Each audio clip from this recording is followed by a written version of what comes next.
Some people are talking about kiosks, for example, at the agents' locations. Well, that might be an alternative, but one has to explore the costs of doing that. Some companies already use kiosks for debit card, for reloadable card transactions. One of the features is that they agglomerate different services. They don't only offer money transfers. And I understand that you had this discussion yesterday about the fact that you can't just live on money transfer revenue alone, but you have to offer a range of other services, which is basically in tandem with what immigrants want. But it seems that the account component is one of the elements that are intersecting with the desire to switch, the limitations they have, and the way the industry operates right now. So it may be that this is the direction in which the industry is going. Eventually, as people become more active users of their own service providers, but through account transfers, they may switch to other mechanisms that are more convenient, like texting a transaction or using a Java application or going to use the internet once a month just simply to set a payment, a scheduled payment for money transfers. So I think this is where more or less the industry seems to be heading. And obviously, there are other challenges that one needs to consider that are, to some extent, externalities into this. Some of them have to do with the very slow recovery that immigrants are going through. Last year, we talked about the problem that we will expect that the condition of immigrants will be a precarious one. And we're definitely dealing with this precariousness at this point. Unemployment only dropped 2 percentage points among immigrants, so it's about 10% now. And the resources have been depleted for many of them. So that may inconvenience them to consider investments in new technology applications, for example, or might prompt them to consolidate all of their activities into their bank accounts. But that's more or less where things are going. And I think these are challenging times. They're always been for the industry. But at this point, the dynamics taking place may signal this type of move. And parallel to that, there are these other externalities, such as the precariousness. The role of immigration also is a non-negligible one, as if we don't see any immigration reform taking place in the short term. And the anti-immigration sentiment is very strong, and there is not basically a strong pro-immigration movement in the United States, neither from the immigrants themselves nor from any allies. So this is where things seem to be heading, and we'll see how it turns out in the short term. Thank you.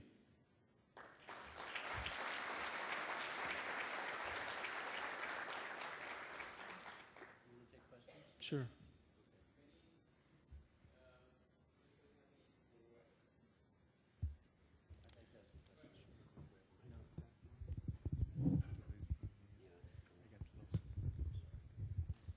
I'd like to ask a question. The recession has hurt us all, and I believe I heard you say that we're not back up to 2008 levels, and it's going to be a long time till we are. But have we come back at all, and what's your feeling about the recovery? Is it ongoing? Well, if we look at the data from the companies themselves, we see an average of about 7% increase in the number of transactions. The increase has taken place predominantly on the principal, less on the frequency, but overall has been like a 7% increase. And it varies from nationality to nationality, but there is a slow recovery. I think what's going to happen is that in 2011, but most likely in 2012, you're likely to see a big peak. Now, this depends also on fundamentals on migration. Migration to the United States has been declining, and next year is going to be lower.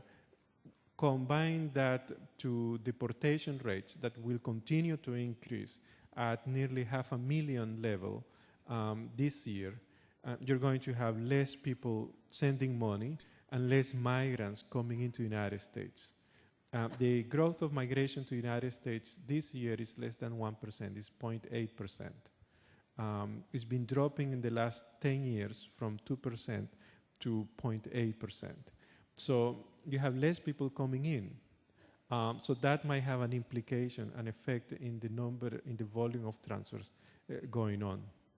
Now, I want to say that Tuesday morning we have a great panel on remittances and immigration reform. So we advise you to come. We have 3 people very knowledgeable about immigration, and they're going to talk about what implications it might have, because nobody really knows what will be the law that will come out, or if it will be a law. I think it will, but there is no law. There is not going to be an immigration reform. Unfortunately, the way in which things are going, people basically decided that if Obama is reelected, you may have an immigration reform debate. But Washington is set to no discussion on immigration. And it's unfortunate. One of the reasons is because the private sector hasn't mobilized its political capital to advocate for immigration reform. The other reason is that culturally, socially, there is a strong anti-immigrant sentiment. And it's associated to many things. Some of them is just a feeling of uncertainty and anxiety about the cultural mix that is taking place. 2 in 10 children in the United States are Latinos. That freaks people. You know, and uncertainty can cause tension, and is translating basically in this anti-immigrant feeling.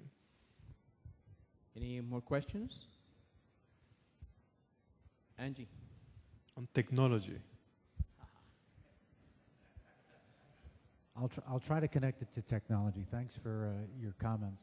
So what you just said there, you know, 2 in 10. How does the next generation of new Americans, first generation immigrants, play a part in technology adoption for their parents and grandparents who are still sending money back home? How does that make a connection, and does it? That's a very good question. Can you, is there a possibility to lower that light? Well, we wanted you to look your best, Manuel. All right. We can see you. You can see me. What we have known historically is that children of immigrants have an effect on their parents' education, especially technical education. Through their children, they learn to use, even to go to a bank. Now, in the majority of the cases, the parents use the child basically as their interpreter. So there is no learning process on the side of the immigrant. I will say 2/3 of immigrants who have children with, you know, let's go back again to the statistics. Of all immigrants, only 30% have children. So that group, basically 10% of that group is the one that learns something out of the internet through their children, or they learn by understanding that there are these cards. For example, children learn about banking in school through financial education classes, and they bring that knowledge to their relatives, and their parents eventually gain some level of trust that it's okay to go to a bank. But it's a slow process. It will have an effect, and I think it's having an effect, because as you saw in those statistics, the ones who were more active users are the ones who have children in the US. So it's something relating to the integration process. I'm going to say something about immigration. Remember that if immigrants are not coming to the United States, they're going other places, okay? So you have other countries who are getting migration. So remittances may start coming from countries who never have come before. And we have countries in Latin America, for example, that are getting some of the people that can't go to the United States, they're going to other places. And we're going to see the presentation of Mr. Garofalo.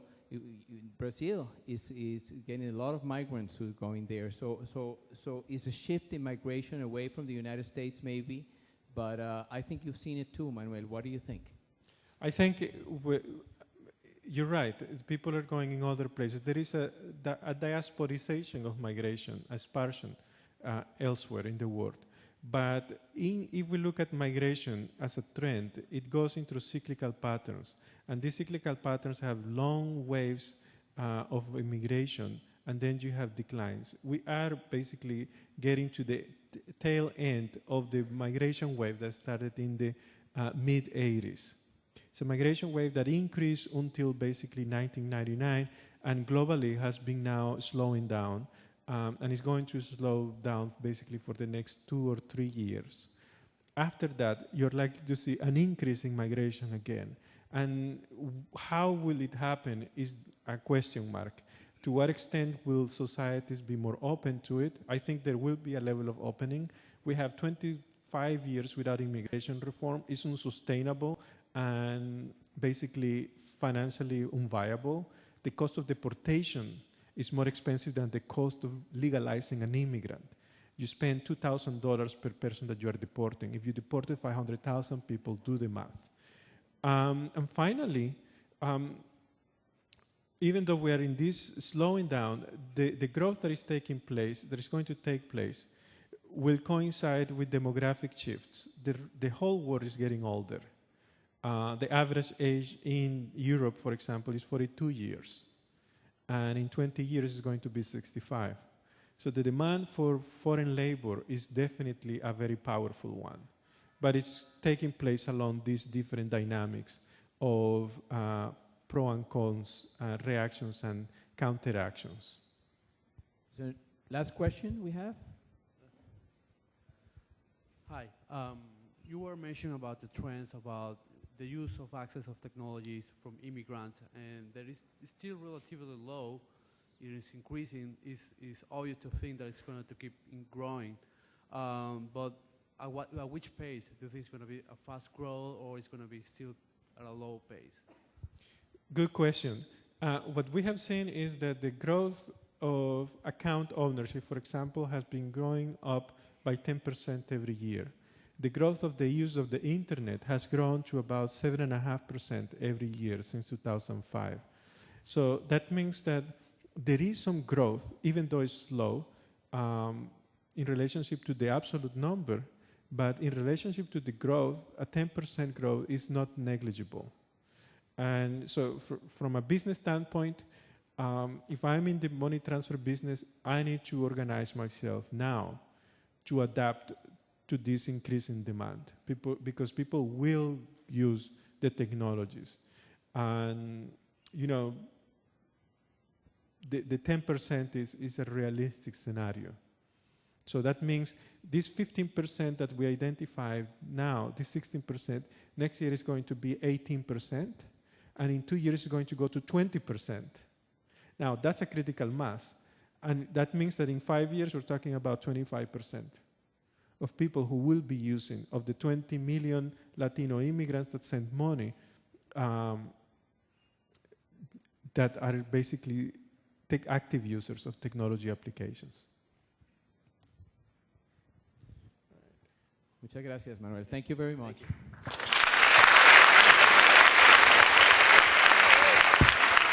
Thank you, Dr. Manuel.